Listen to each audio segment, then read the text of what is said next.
Loyless. Yes. I see him still coming in. And I will, out of curiosity, anybody here who was not here last week, we still have some of the information from meeting with the lawyers from last week. So if you did not get it, you got yours? Okay, everybody's good. All right? This is different. This is what, there's a website in here where you can go for your health directive, and your health surrogate, living will. You might want to give them that. Okay, yeah, we can take a look at that, sure. All right, we can make copies. Oh, here comes Norma. We knew you were going to be here, so we went ahead and got you stuff. Clary needs it. And we may have more stuff in just a little bit. We have one more coming in. And I guess she'll need to grab the information that's out there on the table to go through what you're about ready to talk about. We're going to leave that for, they can come pick up anything they want. Okay. It's nothing that they need to follow along. Okay. None of that information goes with what she's about ready to talk about. Not You can tell necessarily- how many times we've rehearsed this, and I want to welcome all of you tonight. I know from some of you how big of a mess it is outside, and some of the lightning bolts that a few of you have had to travel through. So we're glad you're here and safe, and hopefully this blows by and it'll be sun shining, perfect sunset as we leave here. Here come two more. See, the longer I talk. See, this is just like the 11 o'clock service, you know. They just keep showing up and just keep showing up. Yeah, there's just, and here comes another car in. So it's just going to be one of those things. That's all right. We're going to get started. Yes, we're tired of waiting on him. He's running. He's doing the running man. Okay, here we go. And he's got the official church Florida lottery shirt on, so that's good. Did you bring us all scratch-off tickets? No. 10% goes to the church. Okay. Yeah, right.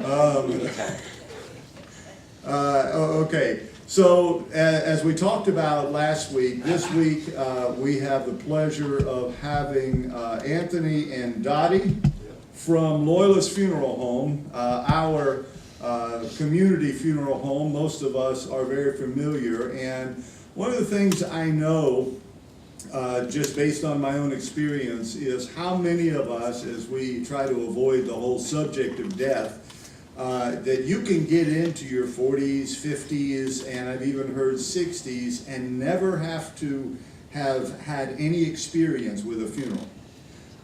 And for too many people, they walk in cold to the funeral home after the death of someone, and then all of a sudden you're asked to make all kinds of decisions when you're not thinking straight as it is.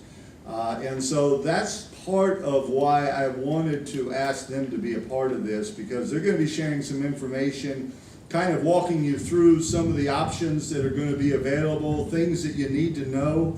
And then after they get done talking, they're also going to have some question answer time. So if you have questions and need some, I do have paper that I'm going to go get out of my box and bring back in so that you guys can write the questions down, and they'll be happy to answer them or at least make something up. So again, glad to have you, and Dottie or Anthony, who's coming first?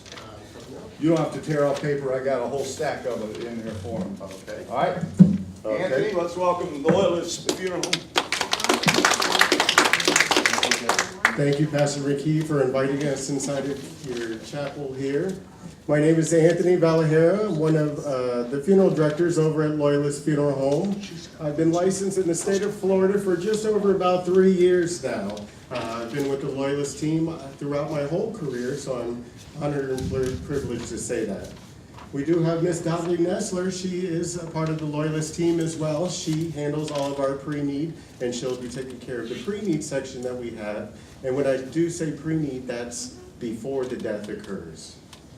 So when the death does occur, we are promised that death will come. We're promised taxes. Everybody's heard those two things. When the time comes, we have two options. There's going to be at need, and then there's going to be the pre-need. The pre-need is going to alleviate some of the decisions and some of the heartache that's going to be taking place at the arrangement table when the time does come. Some of the things to expect when you do reach out to Loyless Funeral Homes, we're going to ask you to come in and fill out what's called a vital statistical sheet. There's two parts of a death certificate.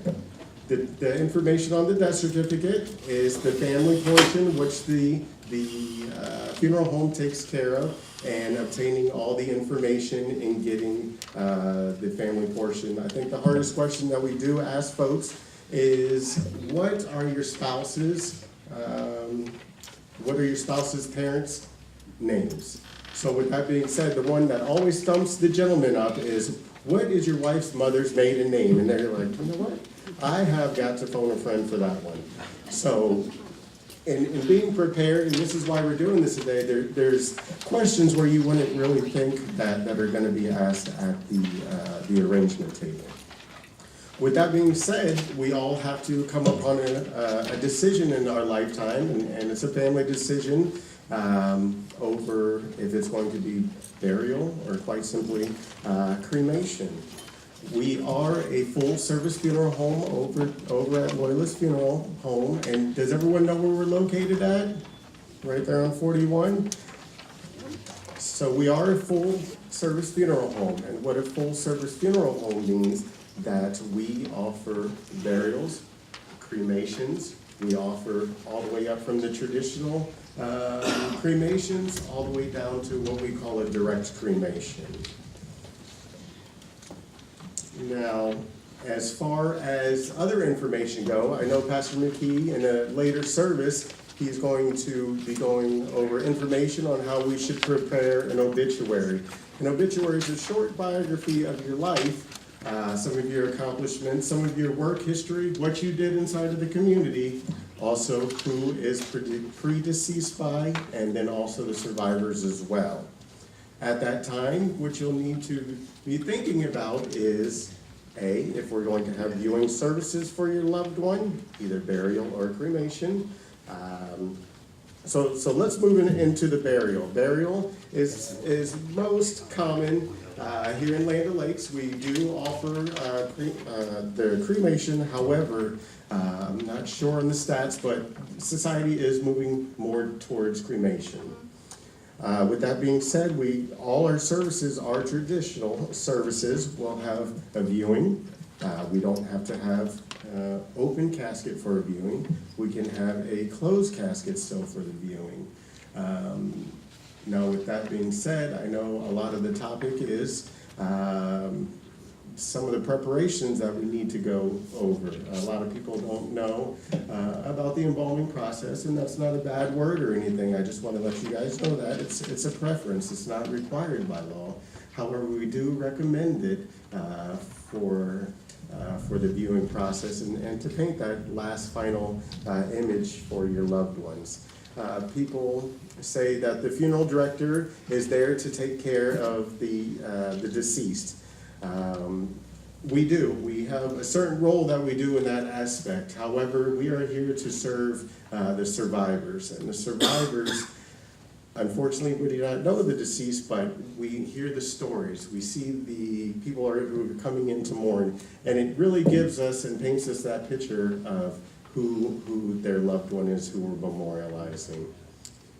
Now, the caskets, well, in burial, of course, there's a casket that's going to need to be purchased.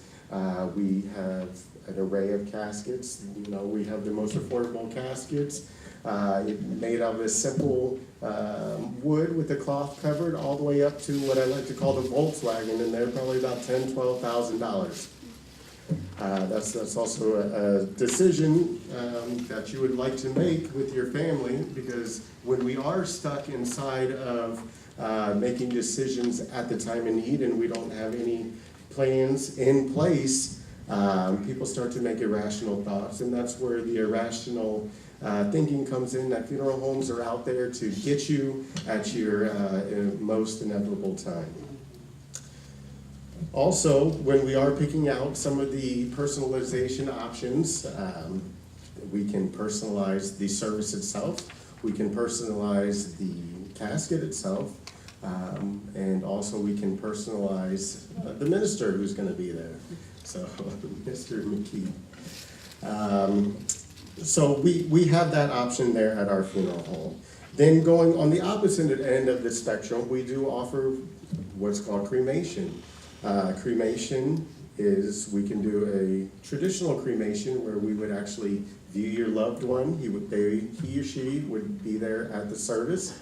It doesn't have to be the open casket as well. We could have the casket closed, bring them over here to the service, and then of course, instead of going to the cemetery after the service here, your loved one would go to the crematory and the cremation would take place. Then the other option we have is what's called a memorial service. We would allow time for the medical examiner to give us the proper permitting to perform a cremation. We would typically schedule services for about a week after death does come. So after the death does come, we'll perform the cremation. We will at that time memorialize an urn, or we'll memorialize a photo. Then our last cremation option is what's called a direct cremation. In the direct cremation, there's no services or viewing or anything like that.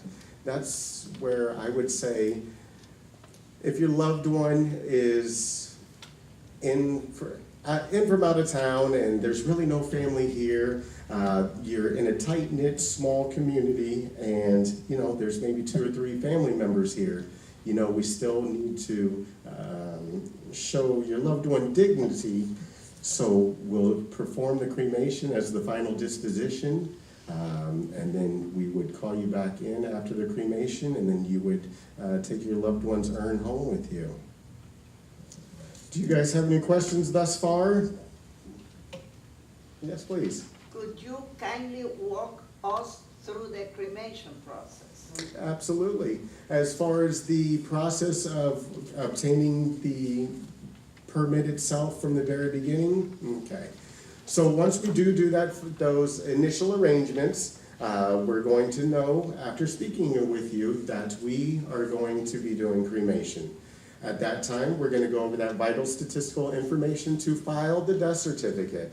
The doctor certifies that the death has occurred. Since cremation is final, the case then goes over to the medical examiner. The medical examiner reviews the file, just make sure your loved one was taken care of properly. They also make sure there's no foul play, anything like that. Once they do their final review of the medical record, they will issue us that cremation permit.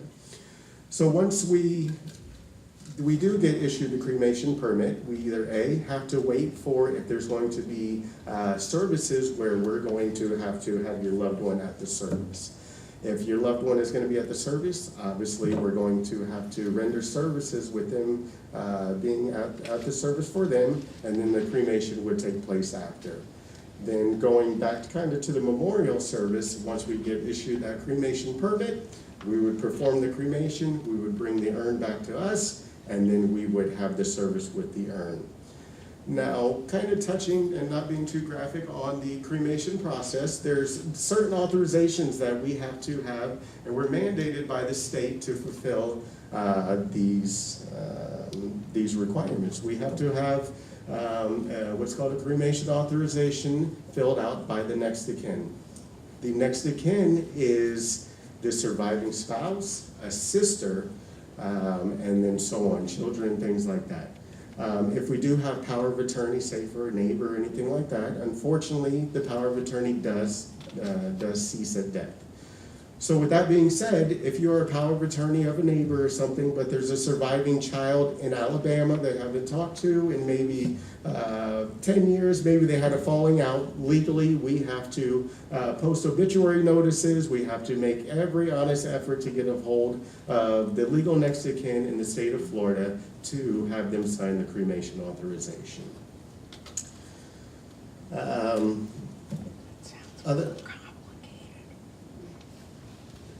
Did you have a question? Okay, go ahead. So you need, the forensic people are the ones that issue the permit for cremation? They do, yes. Do you take, do they come to the site, to your site, or do you send the cadaver there? How is it examined? Sure. So it's once at the time of the passing, your loved one would come to our facilities. Your loved one does not have to go over to the medical examiner, what we're speaking of, just their medical chart.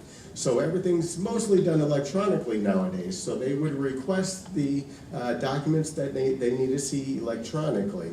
And then if something doesn't quite add up, 2 and 2 don't add up, they may, give us a call and want to do further studies.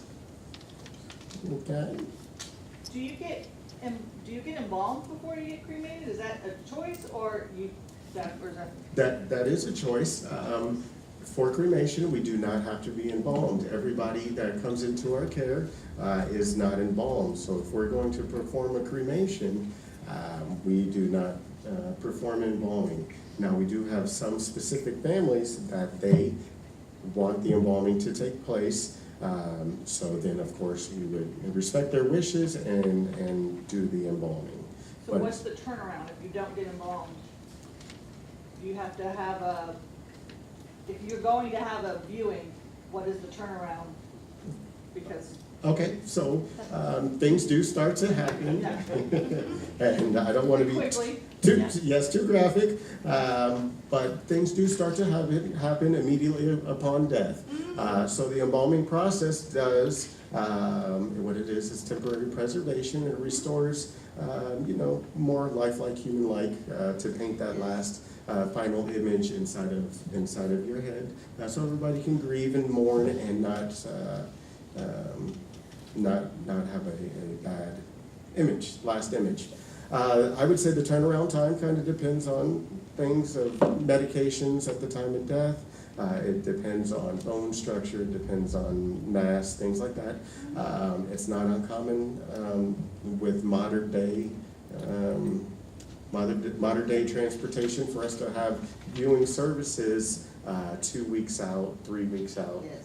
So it's not uncommon for that. So the embalming process, I would definitely recommend it if we were going to have any type of viewing. Mm-hmm. And then even if we did burial or cremation, both of them do have personalization options. I've seen some folks, and actually Pastor Mickey gave me this illustration. I believe one of his kin folks, they had cookies and coffee at their memorial service. They had the coffee smell in the room. They were snacking on cookies inside of their funeral home. The funeral home smelled like Grandma's house, and so everybody, when they walked in the room, they knew Grandma was there. What we also offer as well is a memorial table. In the memorial table, we ask you to bring in all these little trinkets and keepsakes and things like that, kind of things that would remind everyone there that your loved one is there with us. It can be ball caps, jerseys, playing cards, dominoes, anything like that. Now, if we do a cremation, we would need to purchase an urn. The urn, we have a wide variety of urns. We have wood urns, we have metal urns, we have some urns that can be engraved, some urns that can't be engraved. Those can be personalized as well. We can get your loved one's favorite color. We can get their favorite quote put on it, maybe even their favorite Gator symbol or FSU symbol. And then the other neat thing that we provide there as well is what's called a DVD tribute. And we've had the DVD tributes over at our facilities for quite a number of years. What some folks traditionally start to do is kind of start picking through pictures, and there's up to 35 photos that we do ask you for, so that way during that visitation hour, even if we're going to perform the service here, it's kind of a short PowerPoint, if you will, kind of panning over your loved one's life. Now, just the major difference after the church service, if we're going to do burial or cremation, there's going to be associated with the burial, there's going to be cemetery costs. Cemetery costs can run up to as much as the funeral service itself, kind of depending on the cemetery that you do choose. We work very, very closely with the local cemeteries here. I know if some members are a part of the Lutz community, they have a private cemetery. They have many family cemeteries over on Aaron Cutoff. Then everybody knows about the other funeral home out on 54 that we won't disclose their name, but they're a little bit higher in price. But we would perform the service at our funeral home, and this is a big misconception. People think that the funeral home that's associated with the cemetery, that you have to use that funeral home. That's not the case. Us as the funeral home, we are allowed to use their cemetery without using their funeral home. So we can still purchase the vault through our funeral home here. We can have it delivered over to that cemetery. So the only thing that sometimes we can or can't do is provide the opening and the closing of the grave. So sometimes we still have to have that taken care of through the cemetery itself if we don't have a plot already taken care of. Now with cremation, the biggest difference, go ahead.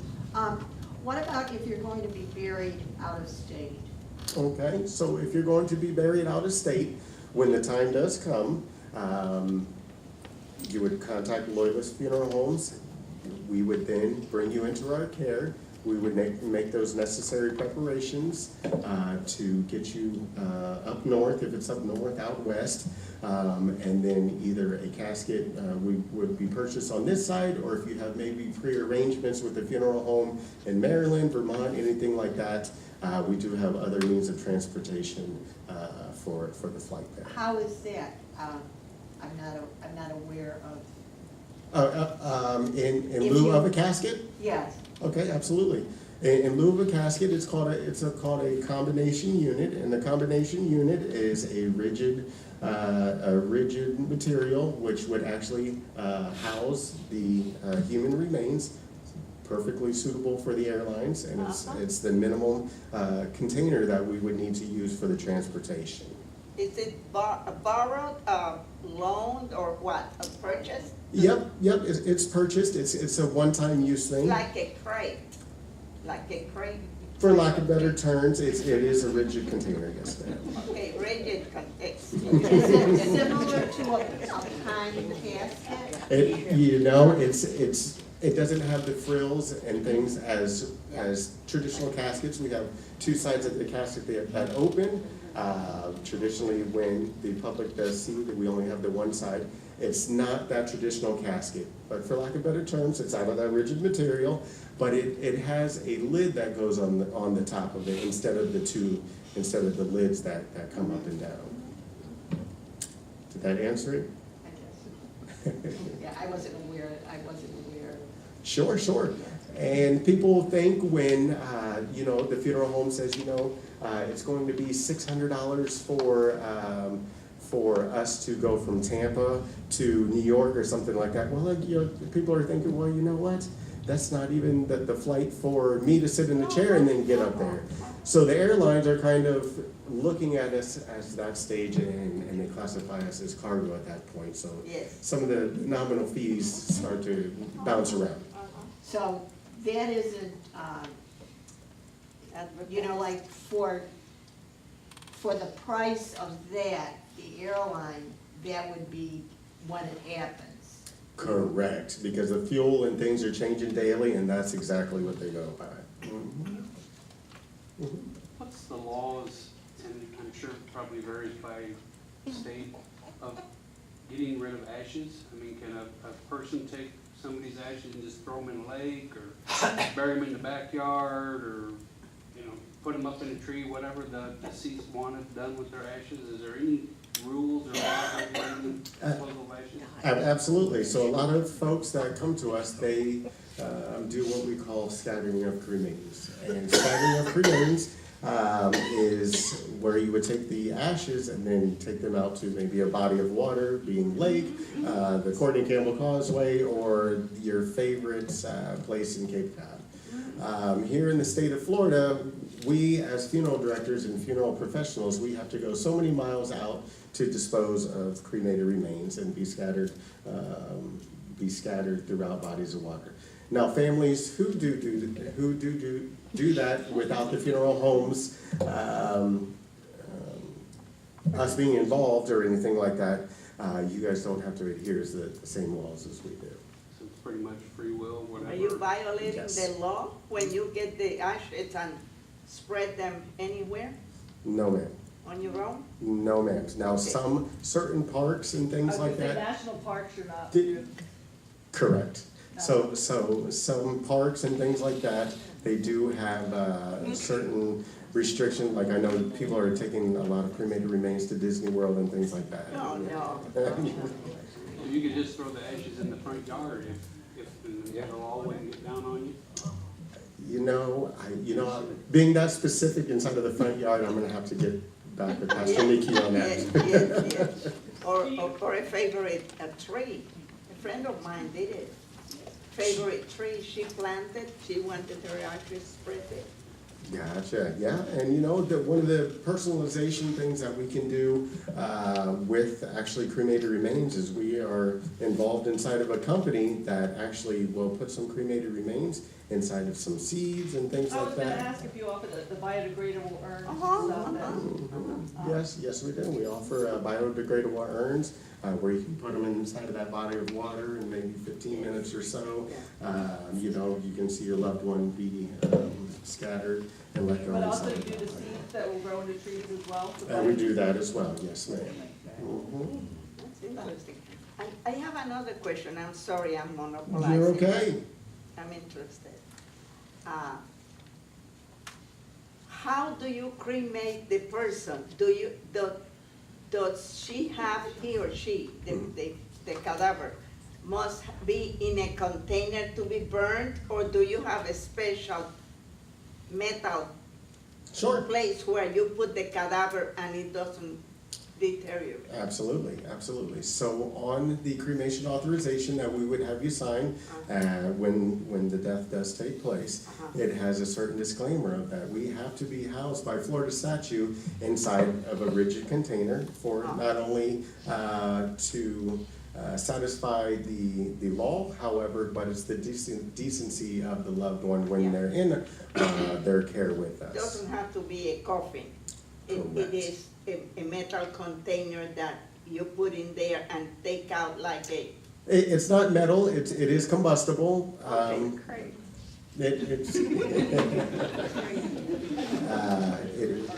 It is a rigid cardboard container Okay, thank you. that is combustible, yes ma'am. Thank you. Absolutely. Do you return the metal, if there's metal, do you return that as well, or does that get, No, we do You not. said it's not That, no, metal inside you if you've had? maybe a knee replacement, shoulder replacement. Yeah. Correct. We actually have the next of kin sign a disclaimer on the cremation authorization itself that says the funeral home will either dispose or recycle of the metal accordingly. Okay, But it doesn't go in the box. it does not go in the box, correct. So, is anybody a veteran inside of the room here? You are a veteran, thank you, ma'am.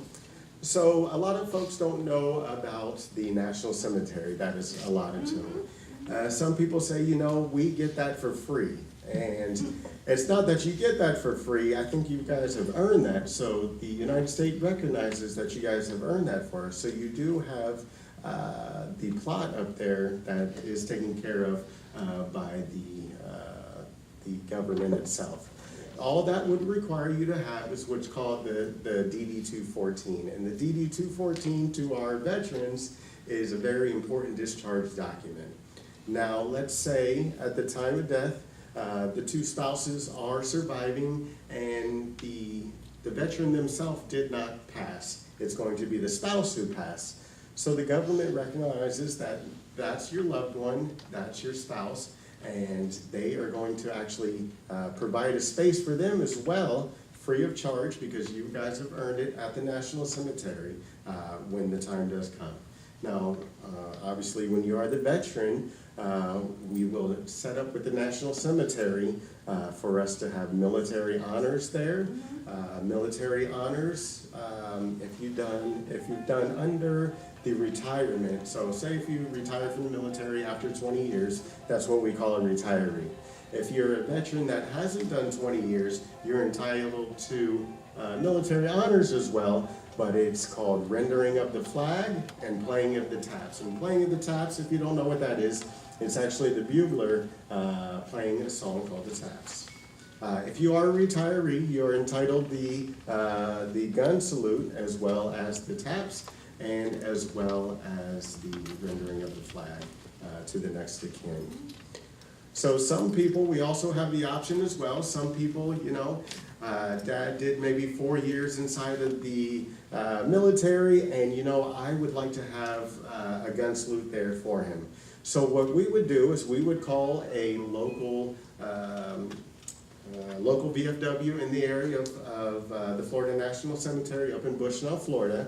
They would actually come out to the pavilion that's provided for us to do a service up there, and they would bring their own rifle team. So in turn, we would have the active military there that the government has issued to you to play the taps and render the flag, and then we would have that honor guard from the local VFW come out and do the rifle salute.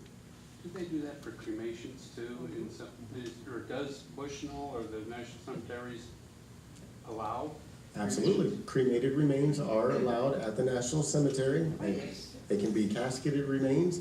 It can be cremated remains. Cremated remains have two options. They can go inside of the niche over there, the above ground niche. Is that provided to a niche, or is it only an in-ground space provided? No, the niche is included as well. Yep. And then the other. The National Cemetery, that's over by DC?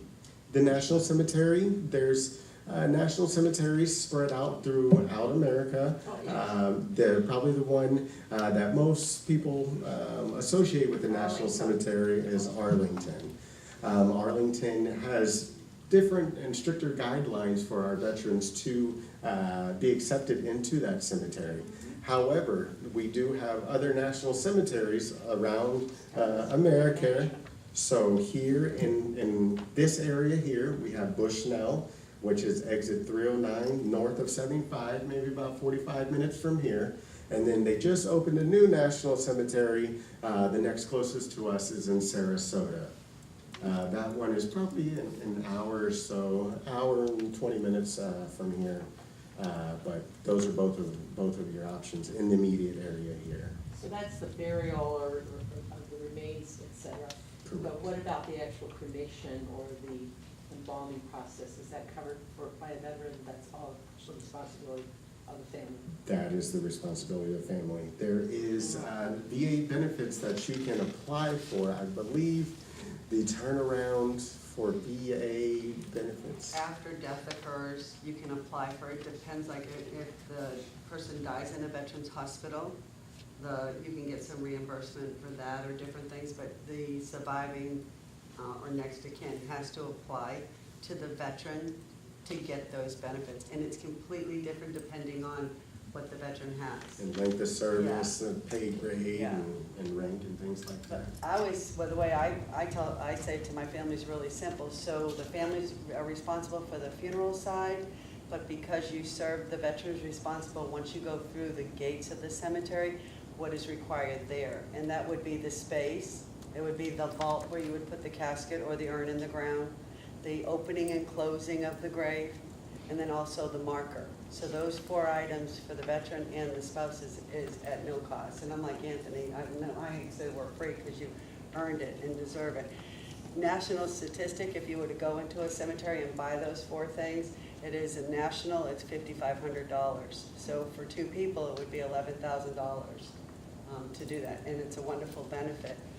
But for you, absolutely on cremation, they have beautiful pavilions. They do a 30-minute service, and then from there, then the remains are placed either in the ground or in the columbarium, and you can go back like a day or 2 and see it on the records. But it's very lovely. If you've never been to Bushnell and you're a veteran, I would absolutely look at that as an option. So Instead when you of say for veteran, sure. just you're enlisted Yeah. is considered 2 years. 2 years. Mhm. And even the National Guard. The National Guard is a little bit different. You have to be enacted by the President of the United States at the time that you served in the National Guard, just for 1 day of active duty. So unfortunately, not all National Guard get inside of the National Cemetery, but if you were enacted by the President just 1 day, then you would become eligible. And I do apologize, just to regress a little bit before I call Ms. Dottie up to kind of go over some of the options that we can do before the time comes. I want to regress back to that initial arrangement conference, what we would do before either A, we perform the burial, or we perform the cremation. And it's very important that Social Security Administration, a lot of our folks out there are receiving benefits from the Social Security Administration. We do have a system that talks to the Social Security Administration and will inform them that the death of your loved one has taken place. So they will stop the benefits. However, there is a $255 death benefit that is associated with it. It is payable to surviving spouses and children underneath the age of 18. So they will be alerted to get the benefit, and any other benefits that are out there, you still would have to make a follow-up call with the Social Security Administration, but we'll alert them.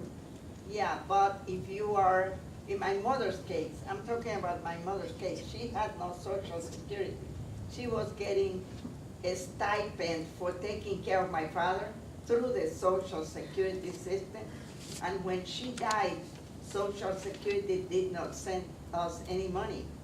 She was not a recipient of Social Security. She was just a caregiver. See?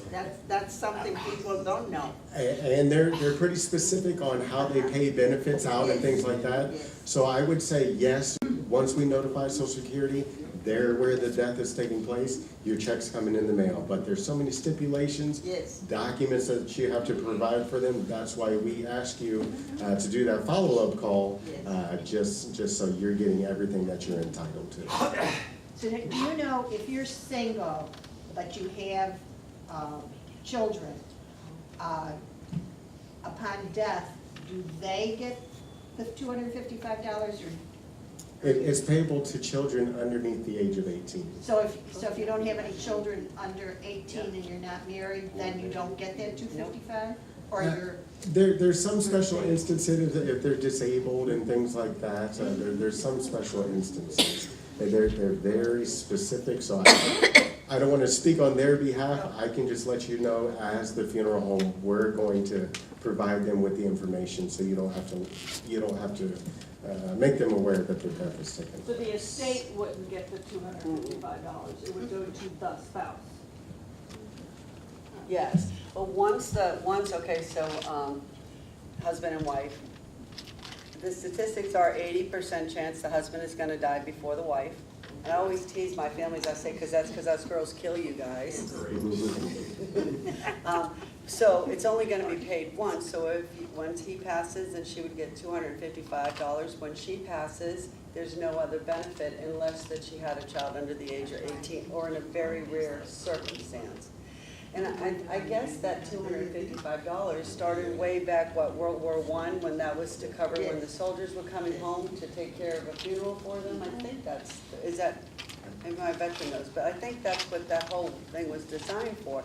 And they never upped the price of that. And I know it's gotta cost more than $255 to process that check. So I think they should either just stop it, or, I mean, it's kinda silly, cause it's not gonna even come close to covering. So there's a lot of misconceptions. But what these guys do is they get everything ready for the family. So they'll contact Social Security, but like he's saying, you're gonna have to follow up with them. You know, as far as the veterans, you would have to follow up with the veterans. We'll take care of everything at the veterans, you know, for the, making all the arrangements. But then afterwards, and we do send you home with a list, and we're there to help and support you in getting you to get things done. And I'm gonna talk a lot about what we do on this end is like your meeting that you had last week with the Will and Estates, is to get things in order.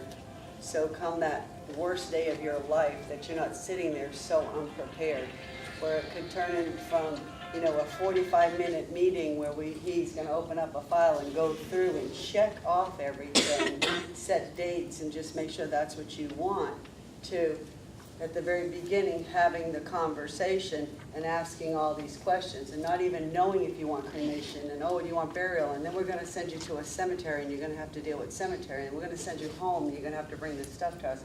I mean, that's really what this talk is so much about, is having an opportunity to meet with us, figuring out what you want, getting all that information down on a piece of paper with us, get important vital statistics down. We call that an unfunded file. We can hold on to that, you can hold on to that. And then if you choose to want to pay for it, the benefit of paying for it today is you lock in and guarantee today's pricing on the merchandise and service, so it doesn't go up every year. So it's a personal choice, so then you're not worried about who's gonna pay for it, or you're passing that financial burden on to somebody else. But I tell my families, 90% of it is figuring out what you want, and let's get some information down and get you planning. I need to interrupt you, sorry. If I contract with you and you go bankrupt, what happens to my contract? Absolutely. I'll answer that. Or Like, someone else, whoever No. buys Yeah. the funeral? Yeah. Oh, okay. Did you want to answer it? No, I Oh. wanted to ask one other question. Okay, hang on, I'm gonna about address her question, because this is really an important question. Mhm. Because people ask this a lot. Anthony talked a few things, oh, we have to do this because of the Florida statute, or we have to do this because it's the law, we have to sign off on the, we are regulated up under the Department of Financial Services, under funeral and cemetery, under the Florida 497 statute. Our price list is, we have FTC rules, we are governed by everybody. So as far as that money, that you're doing that, we can't take that money, and you don't write the check to Loyless, we can't put that in our bank account. We cannot commingle those funds because it's to protect you, the consumer. We use a third-party company, and they hold that money, like an escrow kind of account. They hold that money until death occurs. We contact them, we get the money then, okay? If you want to take that money and move, this happens a lot, you're living here, your spouse dies, the kids are up in, I don't know, somewhere, and you decide to move where the kids are, you can contact us and we'll help you find a funeral home there. And then we'll also contact the company where they're holding your money, and we can transfer that money before death occurs. Or you can transfer that money, if you move and you didn't, when death occurs, that funeral home can call them and get how much that policy is worth. So your money's always protected. What wouldn't be protected, and I say this loud and clear, is the guarantee. When you make that guarantee with Loyless and say that, I don't know, the memorial cremation is $3,085, that price will never go up for that. So every year as our prices go up and up, that price is locked in and guaranteed. You'll never have to pay any more. That's the guarantee you make with us. If Loyless just went out of business, which it would not happen, it can't happen just because people there's two parts. We use jargon, he calls it at need, which that's at time of need and then pre-need. Funeral homes have drawers and drawers and drawers of pre-need. So if John Loyless sold the funeral home, again, the state The state knows every quarter what pre-needs we write, what the name is, and every year we have to do this huge annual report. We have to list everybody, what the balance of their accounts are, so the state knows. So if he sells it, that business buys that pre-need with it. Yes. And that's actually a very big asset for them. If somehow, and I don't even know how it would be wiped out completely, that pre-need is still, it's an insurance-funded product, and it would be covered by the insurance. So you would never lose your money. I'm sorry, and you, yes. Well, getting back to cremation, Mhm. do you have your own crematorium? My question, and I've heard horror stories about bodies being left and not cremated, and, you know, Sure. how is that overseen and And- where? Absolutely, and I apologize for not saying that. Part of our full-service funeral home is that we actually do own the crematory ourselves. So that gives all our families the benefit of knowing that once the time comes and your loved one comes into our care, they're not bouncing around from facility and going over here and doing this and doing that. They're with us the whole time, and we can monitor every aspect of the cremation until we return them to you. And our care center is in Tampa, Florida. And John Loyless has owned that care center since 1986, and he has owned Loyless Funeral Homes here since 1994. We're family owned and operated, and with very strict guidelines on what we can do, and we have full control over the transaction all the way to the end. But I get that every time I meet with a family, and I'm proud that we own our own crematory, because I think that's a big deal. It's a big deal to me. Yes, ma'am. I have a couple questions.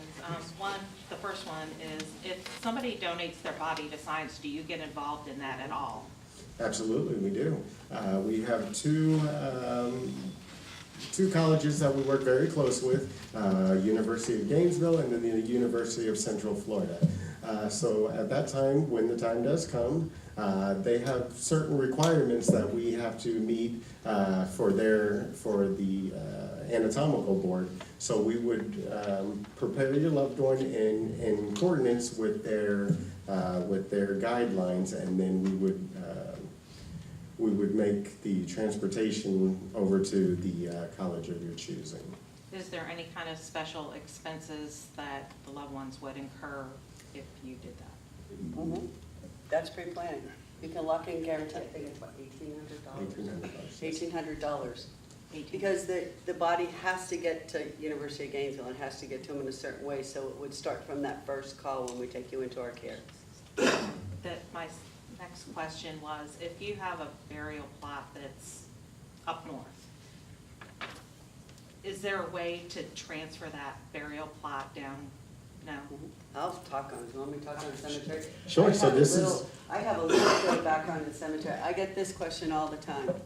So many people, well, first of all, I won't sell them a funeral. If somebody wants a funeral and say they're gonna be buried, I tell them that I don't wanna do that until they get their cemetery plot, because I wanna make sure that's exactly what they wanna do, because there's a lot of people that have spaces out there.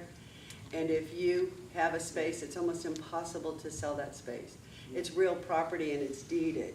So that if you have something, you would have to take that and you would have to advertise it in the newspaper to try to get somebody to buy it, because there's no way, very, very rare will a cemetery buy back a space from you, because they have all this land and they want to sell their own spaces. They don't want to sell that unless it's in a very, very desirable garden. But usually what I tell families, it's a difficult transaction. Usually it's best if you give it to a family member. If there's no family members, it's something very nice to donate to your church, because there's always somebody in the church that maybe comes at time of need in that area. But just to try to sell it. Yeah, because my grandparents had given my parents two burial spots next to them. My father died when I was 12 years, just before I turned 12. So he's been buried up north for a long time. My mom got remarried because she was young. She's sure. buried up in Bushnell. Yeah. So we have that open spot next to my father. And you don't feel like anybody else down here will use it? I've got two brothers, and my brothers have said they don't want it. Yeah, I could use it, but then you've got the expense of getting your body up there too. Unless you do cremated remains, and sometimes the cemetery allows you to do several family members in that one space. But if you wanted to go down that road, the best thing for you to do is contact that cemetery.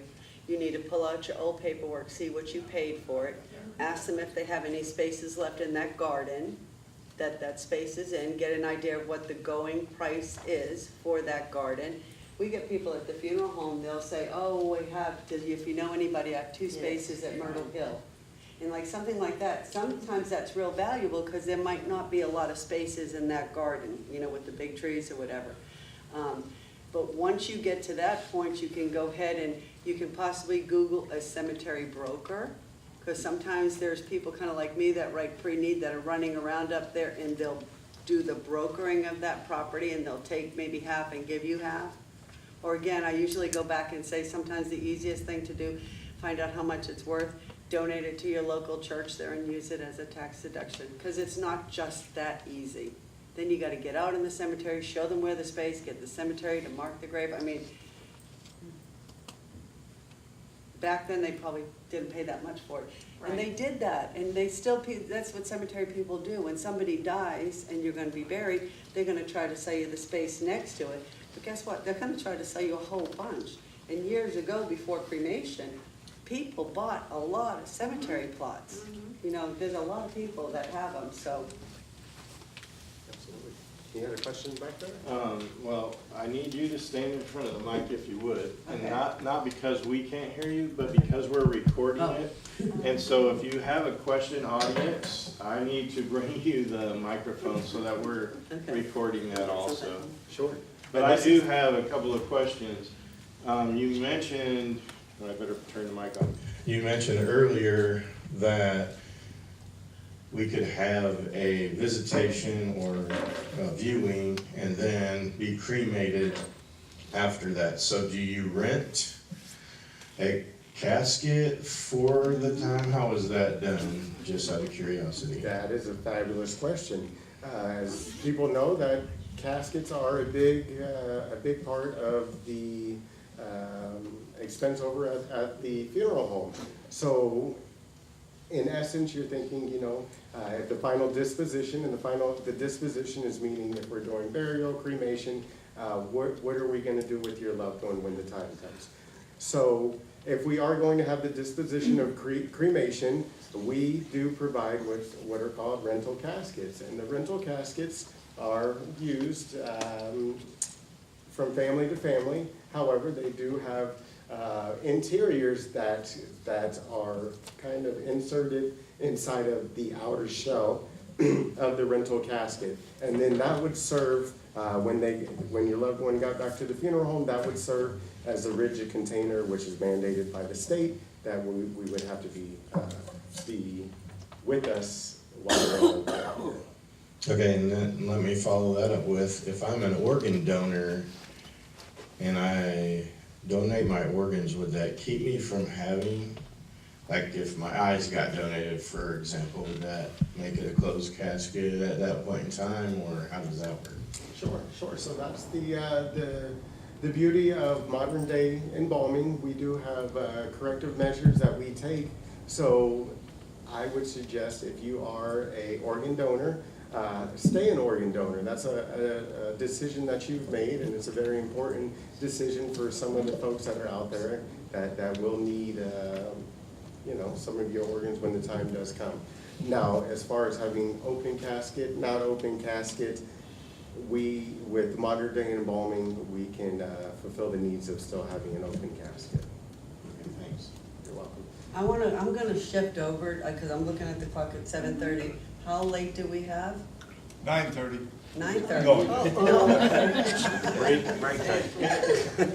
I'm gonna just shift like going from at-need to pre-need, but there's a lot of things with at-need and pre-need that really are the same.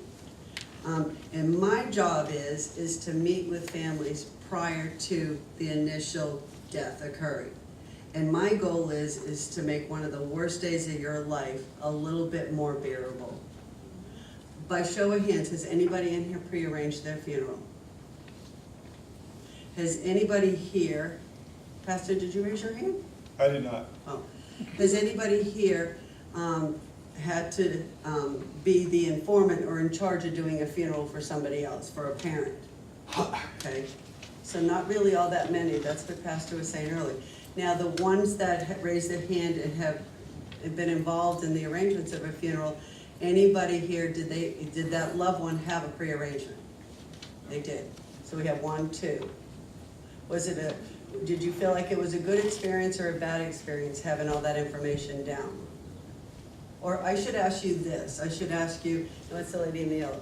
Have you done a funeral without having a pre-arrangement? Yes. So you know what the difference is. And that's kind of what I'm getting at and what I want you to understand. And it's not, frankly, it's not about writing the check and paying for it. Because I really feel like that's just the little part at the end, that if you want to do that. But getting to a point that, knowing what you want and getting all that down on paper and asking these questions, because we don't do this every day.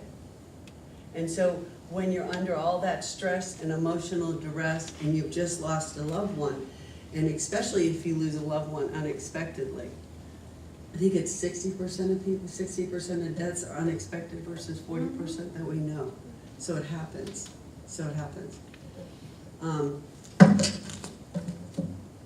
An hour conversation, maybe that's about all it takes. And that way there we can go through the cremation. Like if you decide, okay, burial, cremation, okay, I want cremation. Do you want the body present at the church? Or do you want the body not to be present at the church? So then we know which direction to go into, and then you can decide on what you want to get.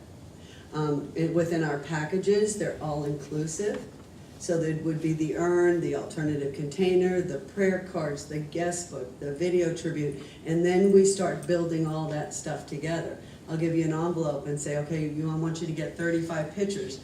I think that it would be awful if I lost somebody and these guys sent me home and said, we need 35 pictures to do a video tribute for your loved one. I think that would be complete torture. I'm old enough, I still have boxes and albums, I'm sure some of you guys out there too, but then I would also have the kids, get all that stuff together. You can change it. Something I tell my families, if you're doing your wills and stuff like that, when you do a checkup on your wills, you do a file review on your pre-need and you can go ahead and update that information. Pastor, I'm gonna give you, I'll send it to you, I'm gonna give you they use at the funeral home to do the obituary. Anthony has like a form where they can shell it out. I give my families that. I tell them you can go look on the website and see what the obituaries look like. You can attach a picture there, so your obituary is kind of shelled out and there's a picture, so that way that you can give that to them. Again, making that day a little bit easier on you instead of going home and having to start gather all this stuff together. Questions about any of that? Do you offer services, well, my parents are getting older, and so, but they don't have a local church, and I don't think they want a funeral. I think they just want like a celebration of life at my house or something like that.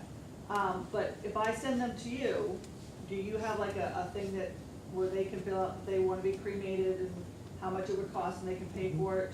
Without having to do all the other bells and whistles? Right, that would probably fall more in it, what Anthony was talking about, a direct cremation, that's another one of our jargons. I say call that simple cremation or cremation without a service. So we would perform all that, we would go ahead and take your loved one into our care, we would do all the necessary paperwork, perform the cremation, have them in an urn, and then you would come in and take your loved one home. And then you can do a lot of people do that now, they do a celebration at the home, or they do a celebration at the clubhouse. We will travel, if you need us to do it. We do visitations and funerals at churches, we do it inside of our building in Land O'Lakes. We go to community centers, they go everywhere. And I have to say, my job is easy, because I get to deal with the fun people and we laugh about it. But these guys here, in a very short period of time, I always say it, they're like magicians, that they can pull all this stuff together. And there's a lot of things that need to be done. And frankly, they're dealing with you on one of the worst days of your life. And it's not, it's very difficult for them to get all that stuff together and do it somehow, some way. They do it and nobody ever notices that, that it's difficult. But you can pay for a simple cremation, you think? Absolutely, absolutely. Yep, and I do a lot of, I meet with a lot of children that make arrangements for their parents too, same way, yeah. Is there a time frame if your loved one's in the hospital and they pass away in the hospital, that the body has to be taken either to a funeral home or something? The hospital's gonna call the funeral home, is what's gonna happen. If you don't have a pre-arrangement or pre-need deal, It doesn't matter, then you should still have, I wanna talk about that, cause I have this happen a lot. Instead of trying to tell, if death ever occurs, this is what I started telling my families, cause you start explaining to them, well, if, you know, they're under hospice care, you need to call hospice, but if they're at home and you don't have hospice, don't call 911, call non-emergency. And now I tell my families, if death occurs and it's in your home, pick up the phone and call the funeral home. They will immediately put a funeral director on the phone and let the funeral director tell you what to do. Because there's a protocol depending on what state that person was in. If there's hospice, hospice needs to come and pronounce that person, that person's no longer alive. So there's like a process. So anytime death occurs and you're involved in it, pick up the phone and call the funeral home, okay? If you do not have pre-arrangements with us, we are still gonna take your loved one into our care. We're gonna bring them to our care center, and then you're gonna come to the funeral home that day, the next day, whenever it is easy for you to get to us, okay? But I understand a medical officer has to certify the death, no? Let him tell you that, because Okay. depending on what the situation is, it's not always the case. Just recently had the sweetest family up in Dade City. We're on a pre-need for the mom and the dad, and the son was helping, the dad was sick. And so we went through the whole thing, through all of that. Well, and the dad lives here, the son lives here. And so the mom, before he even got there, the mom called 911. So they had emergency response team, they had the fire engine, then they called the sheriff was there. So then he calls me, not the funeral home. Don't call my cell phone on my business card. I tell people all the time, call the funeral home, I'm not a funeral director. He waits to call me until he gets there, so it's like 45 minutes later, and they've got all the, emergency vehicles and everything there. He calls me, so it's on a Sunday. I get the funeral home on the phone, and the funeral director starts asking him the right questions. Well, he uncovers that the dad was under hospice care. So the sheriff couldn't pronounce him dead, that they had to wait. And I want to say I called him this week. I called Michael this week just to check on him and his mom. He said that the sheriff, from the start when they got there until he left, it was 7 hours. And trust me, the emergency, that's not where it doesn't need, these guys, it's their job. Let them tell you exactly what to do. So if you could take anything away from this tonight, is that, and that you need to figure out what you're gonna do so somebody's not trying to figure it out for you. Thank you.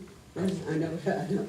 So, and I get lots of questions because, and then sometimes we call it near need when somebody's close to dying, and I'll get those calls. If they're really busy, I'll take those calls. And then the families call me because they've met with me, but a lot of times I can't answer the questions that they ask because I'm not a funeral director. Yes, ma'am. If they passed away at home, and you call the funeral director, is there certain hours that you would want to do that and other hours you don't? Thank you. That's another really good question. We are open 24 hours a day. Please do not wait until morning. I don't know what the percentages is, but more people die at nighttime than they do in the morning. These guys take turns. They're on call 24 hours a day. I had another one, Miss Bernice. Her husband passed, she waited, she said, I said, oh, hi, Miss Bernice, how are you? And it was like 8:05. I'm so sorry to call you so early, but I waited until after 8 o'clock. I said, what's wrong? She said, my husband died. I said, Miss Bernice.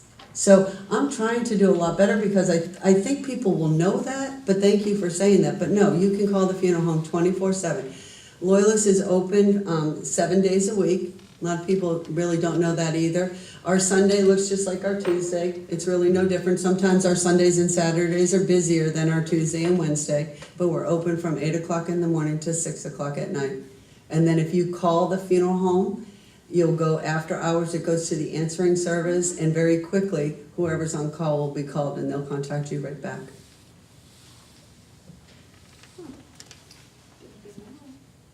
Are you gonna discuss any fees tonight? Or I is that all have- up to the conference? No, we can discuss fees. I have our general price list. Anthony, if you can just get me just one.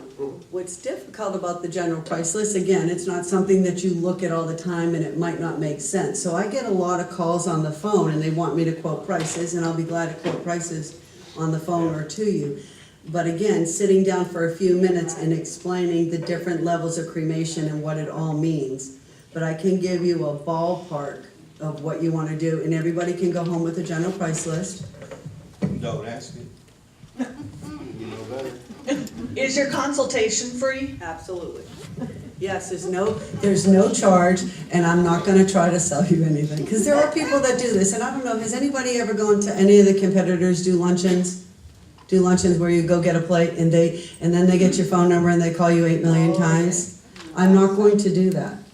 That's not what we do, and I don't know if any of you know John Loyless, that owns and operates the funeral home. It's not our style. I'm here to give you information. I want you to make the decisions that best for you. It's not about me making a sale, okay? So to answer your question on cremation, our basic cremation starts at $1,775, that's with no service, $1,775. The memorial service, that would be the urn is present and you have a church service and a visitation, is $34.85. And then it goes on up into $4,000 and $5,000 if the body's present in a casket. Does that help you? So that's cremation, and our burial packages start at about $5,600, and they go to about $9,000. And the difference on those packages is the price of the casket. Do you have to come up with cash all at once, or do you have payment plans if you're not dead yet? You can have payment plans. Payment plans, or you can pay in full. I love to talk to people before they retire. The average age of somebody that pre-plans is 74.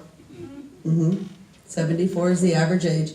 80% of all people that pre-arrange and pre-fund their funeral, they're doing that within 1 year after death occurred close to them. And think about it, somebody you lose, or it couldn't even be the, killing him off all the time. But even if it's not a husband and a wife, or all of a sudden they lose one of their friends' husbands, and then they start thinking and they go, oh my God, what would happen? We don't have anything down. What would ever happen? I would never want you to have to do this. Or even worse, God forbid, if something happened to the both of us, our kids are gonna have to figure this out. And I agree with Anthony. That we call that emotional spending.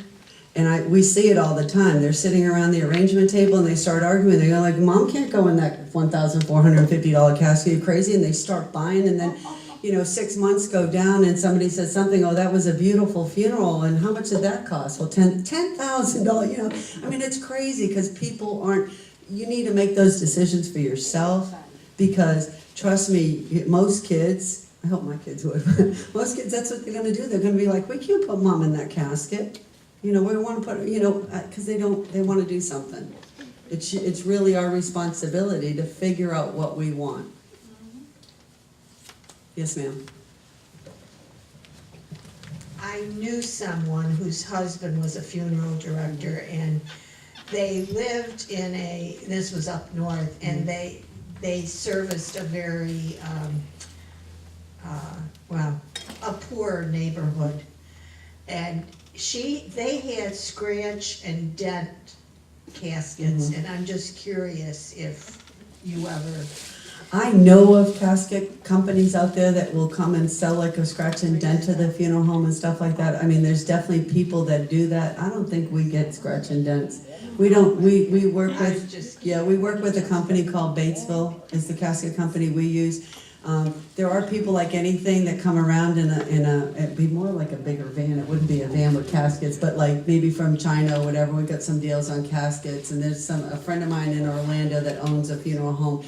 She gets scratch and dents from I don't know, but it's a personal choice. I'm not going to give you my opinion what I think about spending a lot of money on a casket, but I mean, it depends what you want. I'm just curious. We're gonna do. I kind of go back to the woman's question in the back about the cemetery space. These guys, and I hear it all the time, and I'm always so proud of it. They're not in the business to tell you no.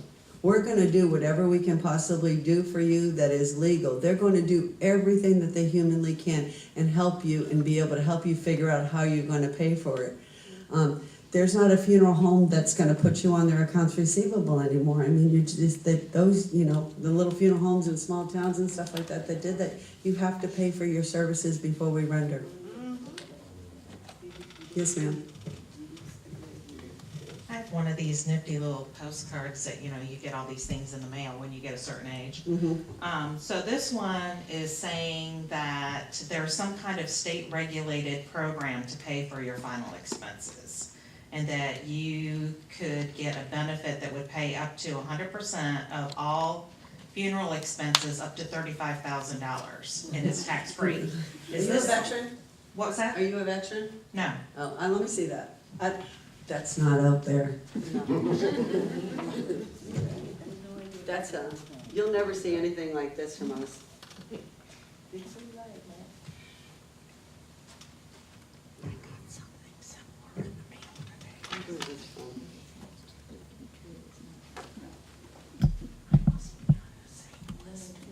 That, it doesn't even say the name of the company on it, but I would venture to say this is, Yeah. well, it probably is, but it's probably a final expense product. And what they're gonna do is sell you a small term. And then that term, you've gotta pay for it the entire time of your life, and some of them go up. The difference about pre-planning with a funeral home versus something like this, I've never seen this. I'll take a picture on my phone and I make even, you know, there's no phone number to even call.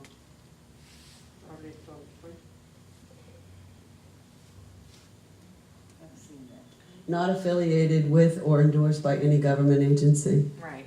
Yeah, that's funny. Did it come with anything else? It probably did, I don't remember. I just had taken it out of the envelope and I stuck it in my purse, so. Yeah, I would definitely stay away from that, but, the difference with us is you're going to pay for it eventually. You know what I'm saying? You're gonna pay for it over a time period, or you're gonna write a check for the single premium, and that's what's gonna lock in that price.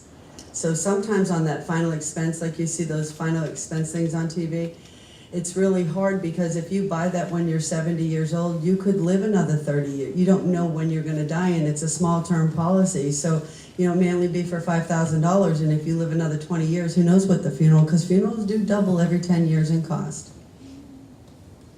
So that, anytime anybody gets something like that, they can call me. I've been doing this for a long time, and I'll just tell you exactly what I know about it. But I would stay away from. Yeah, I figured it was some kind of spam, but Yeah. I thought, well, I'll bring it and ask. Yeah. Yes, ma'am.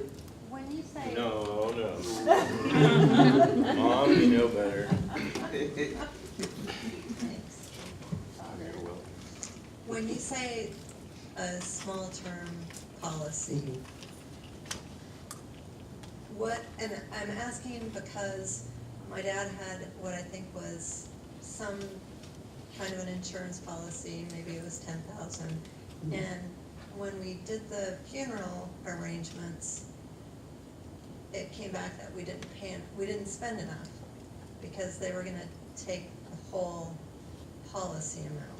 The funeral home was gonna take the whole policy? Is that, so we went Yeah. back and upgraded everything, got 30 of the CDs, you know, but is, The only way that could be is, like, and, cause what we do, it is insurance. It is an insurance funded product. So there's insurance protection to it. And what happens is, and this will get a little confusing, what happens is that money sits there and growth is credited every quarter so that it goes up and up and up. And that's to help protect the funeral home for inflation. Do we open up pre-need files 20 years later when somebody locks in and guarantees a price, and are we gonna be ahead of the game? Absolutely. We call that taking a shortfall. There's not gonna be enough money that if we were to do that funeral today, because prices go up so much. But in that situation, maybe he had done something different, like, and then did you change the services where you spent less? Like, did you go from a burial to a cremation, or? Yeah, I'm not sure what that was. People, when I go to their homes, they love to drag out their insurance policies and stuff and want me to look at it, and I tell them all the time, I'm not your insurance agent. There are so many different products out there. There's so many things you can have that you could have that benefit forever, or if the payments are gonna start going up at a certain age, or at a certain age, there's no benefit. And you have to really know what you have, call the company, ask them what you have. That's so much in part of your estate stuff, to get all that stuff in order so you really know what you have. But I don't, usually we're not telling them to spend more money because there's money there, are we, Anthony, at the time of need? Very nice burn. Yeah. Yeah, if I saw all the paperwork, then I probably could figure it out for you, but I just don't know. I just didn't know if that was a normal. No, very abnormal. Anybody else have any questions? So your next step, can I tell them what the next step is? Next step is we'd like to give you some information, and we have a party gift for you to take home from the funeral home. No, but I have those, are so great. I have one in my office. I love those. Plastic. So we'll give you information to take home. We have a little gift for you to take home as well. And then the next step for you would be to contact me and make an appointment with no obligation. I will come to your home, or you can come to the funeral home, and just let's sit down and have the talk and get some information down with zero obligation. And that way there, you can make one of the worst days of your You have family. a payment plan for that. If we commit ourselves, you give us a figure. Yes, ma'am. And we can pay in installments. Yes, ma'am. Okay, thank Yep. you. Yep, absolutely. And then as you're paying in your installments, that price never goes up. That's what's guaranteed. Thank you. Okay? Yes, ma'am.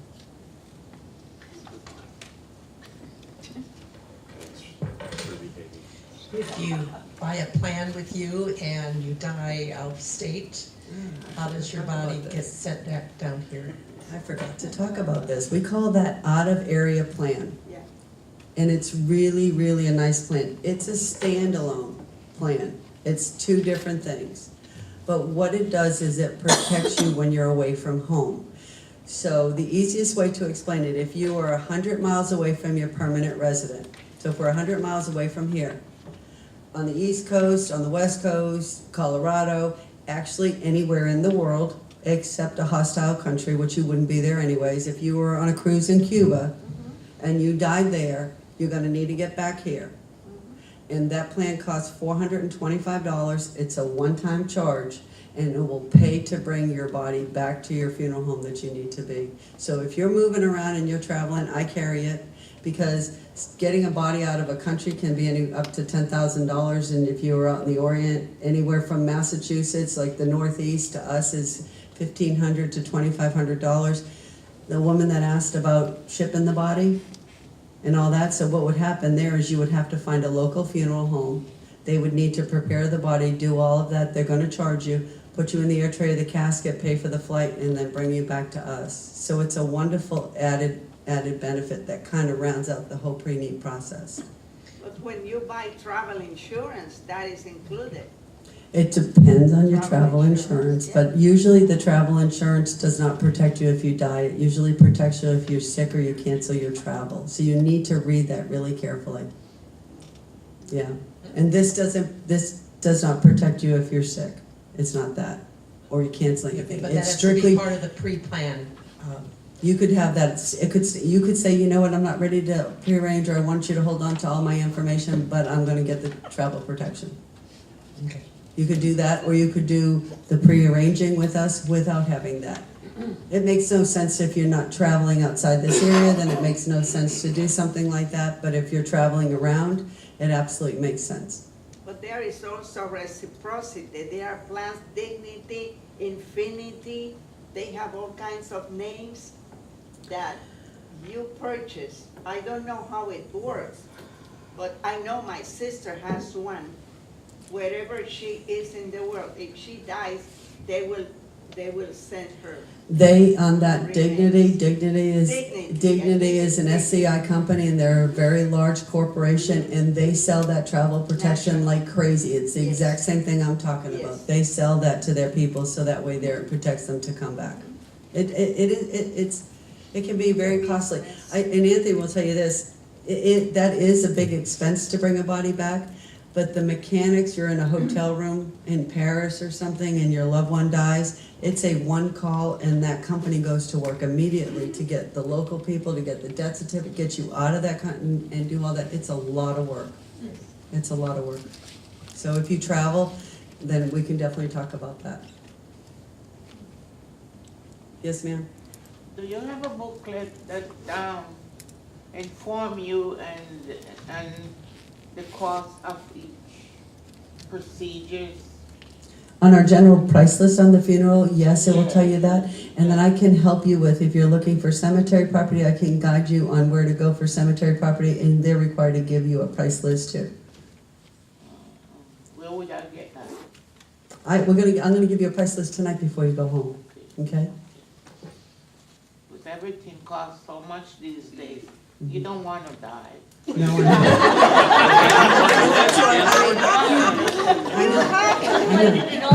and frankly, with the monthly payment plans, at least it gives you an option to go ahead and start putting towards it. So that way there, because at the end of the day, if you do pass, your somebody's gonna have to pay for it before any services are done. So at least it gives you an opportunity to start putting that money aside. And really, on our end, we know what you want. Because I'm sure, Pastor, you talk to a lot of people and they don't know what they're gonna do or. Absolutely, yeah. What about people who do die, like, do you have a potter's field? Do you have, And that's an indigent, they're cremated. They're cremated. and do you work with USF and the body farm? Oh, no, I don't think so. No, but we can definitely inquire on what their requirements are and their kind of registration and things like that that are associated with. Usually when people do that kind of stuff, and the lady in the back that was talking about the anatomical donation and that sort of thing, it's really twofold. It's up to you to decide and make the arrangements with that company. You can give us that information. We can tell you what our charges are gonna be, and we can make all that file together, so when death occurs, we know that you've already made these arrangements with them. But we really can't, right, we can't make the arrangements on a pre-need at that end. And if you waited until you died, your family's going to have to be dealing with them. We'll help them get to them, but as far as us knowing what their guidelines and all that are, we can put it all together. We can work with them, but if you want to be specifically sent to University of South Florida, that would be something that you Well, would what want. it's not the actual, Are you talking about the one off here on Aaron Cutoff? no, it's not on there, What is it, what you said it, what is it? the body farm. It's a body farm. It's where they. It's off Central Boulevard, it's for forensic studies. Body farms. Oh, that donate their body to them. And again, that's gonna be directly with them. It Yeah. is donated for science, but it's Right. different kind of science. Right. The only negative thing that I've ever heard about that is for the family is sometimes necessarily you don't know what state your body's going to be when it's donated. And then it may be tied up, and then, you don't know when there's not the closure and when you're gonna be able to have the cremation or when you're gonna be able to have the so there's all those things. Do your research and consider that for yourself. What is on Aaron Cutoff? I have no idea. I was mistaken, I thought it was on Aaron Cutoff, but you said it was on Central? It's, you can't find it. Okay.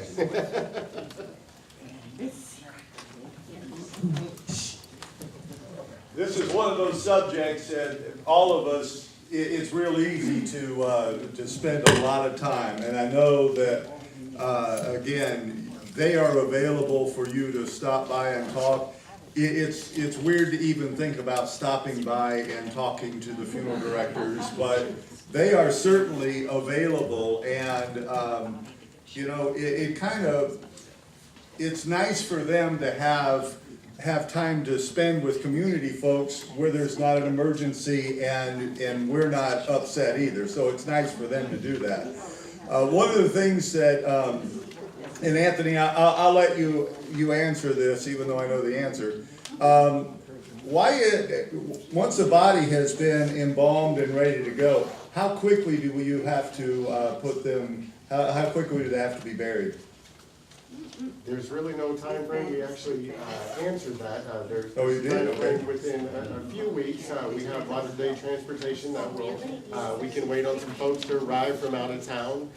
So the modern embalming techniques that we spoke about earlier can really prolong better than how it was way back when everything had to be done within days. For those of us who think that once a person dies, we've got to get them in the ground in 3 days, not true. You can take your time, and I will tell you as a pastor, I've had too many times when family members didn't know anything about their loved one dying, and the funeral had already happened before they were even notified. So you do not have to rush that process. The other thing that we often that often happens is for a lot of folks, you know, depending on cancer or whatever they've gone through, a lot of folks do not want an open casket because I don't want to remember them like that. What you don't realize very often, and I will say, with the embalming techniques, and once the funeral home gets a chance to do the embalming and to do makeup and so forth, if you would give them a chance before you made the decision as to whether or not you wanted to have open or closed casket, you would be surprised the massive difference in what can happen where someone is completely emaciated and lost so much weight that once they get done, they look completely different and so much better. And also with restorative art, they're able, even if someone was in a car accident, they're able to restore with clay and make it look like the person's face is completely there and good to go. Can they make it look like we were 20? Exactly, good. You gotta pay extra for that though, yeah. We can give you a mustache and the whole 9 yards, so. But the way that so many of the funeral directors literally are artists in how they prepare the body. And I will tell you, having worked in a funeral service college for 5 years, that is a calling in and of itself. That's not just you go there and do that. You better have a heart for it. And that's our time is up. And so, would you join me and let's thank them for being here, okay? And I'm sure they will be around if you have any other questions before you leave, and be sure to pick up any of the other materials that are outside. And have a great night and drive safely. It does look like it's done. Next week's topic? Next week's topic, we're going to have, we're going to be talking about obituaries. We're going to be talking about doing some of those other things that, again, we never think about. And when you start talking about writing your life history, for many of us, we've never even shared that with our own family. And there are too many things that for many of us, we've never told anybody about, and they have no idea. And so many times when I go meet with a family, they don't know what to tell me. They kind of tell me that, well, she was nice and all this stuff. They had no idea about your history. And so we're going to talk about the importance of really chronicling your life and doing some other things on top of that. So hope to see you back next week. Have a great night, and I'll see you then. And come to church on Sunday.